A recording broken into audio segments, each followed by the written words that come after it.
Hello, my name is Beck Williams, and I'll be demonstrating how to properly perform a transfer from a bed to a chair and a chair back to a bed. We are substituting a chair in place of a bed because the beds are high and the chair is at a proper height to do this demonstration. And I would start by coming in and introducing myself. Hello, my name is Beck Williams. I'm going to be your nurse today. And I would ask him to identify himself through his name and date of birth. So can you tell me your name and date of birth? William Brazil, October 5th, 1999. And after he identified himself, I would ask to see his medical wristband to make sure that everything aligns with my chart. And as I'm performing hand hygiene with antiseptic soap or Germ-X and letting it dry, I will be discussing with the patient the steps we need to do to transport you from a bed to a chair and a chair back to a bed. And so the patient is laying down and I will need to get him up into a sitting position.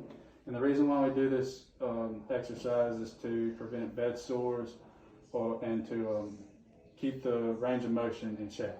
So the patient is laying down and I'm going to assist the patient to a sitting position.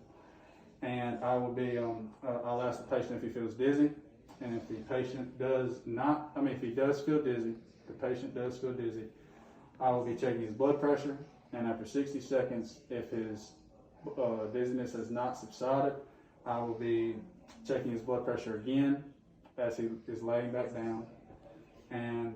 But he does not feel dizzy, so I will be demonstrating this technique. So the patient does not have a affected side, so his legs are intact. And if he did have an affected side, say his right side, we would move the affected side leg back and the strong side leg forward, and I would align my feet with his feet and knees. And so his legs are intact, so we're going to align both feet and knees together.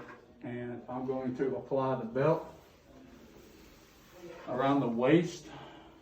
Make sure you don't want to get it around the chest or stomach area. You want to make sure that it is good and snug.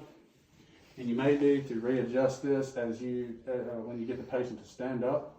So here I'm gonna assist you in getting up, and you do not feel dizzy, correct? Okay. So we're gonna rock you back and forth three times, and on the third time we're gonna get up. So, all right. So we're gonna rock back first and then forward. 1, 2, 3. And as I stand the patient up, I'm going to ask you, does he feel dizzy? Do you feel dizzy? He does not feel dizzy, so we can continue with the demonstration. If he did feel dizzy, we would repeat the steps as we would getting him from laying down to sitting up. Check the blood pressure, and if it did not subside after 60 seconds, check blood pressure again. So we're going to move the patient around, and we're going to safely align our feet and knees together and get this patient sitting down. Do you feel dizzy? No. It does not feel dizzy. So you're in the chair, and now we're going to perform the chair back to the bed. So, one more time. Okay. So we're going to align our feet and knees together. We're going to repeat the same steps. So we're going to rock back, forward, 1, 2, 3. And then we're going to pivot on the opposite leg.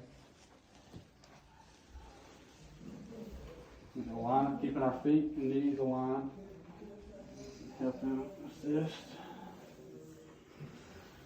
You do not feel dizzy, no dizziness. So I have to move him from the bed back to a chair, and a chair back to a bed.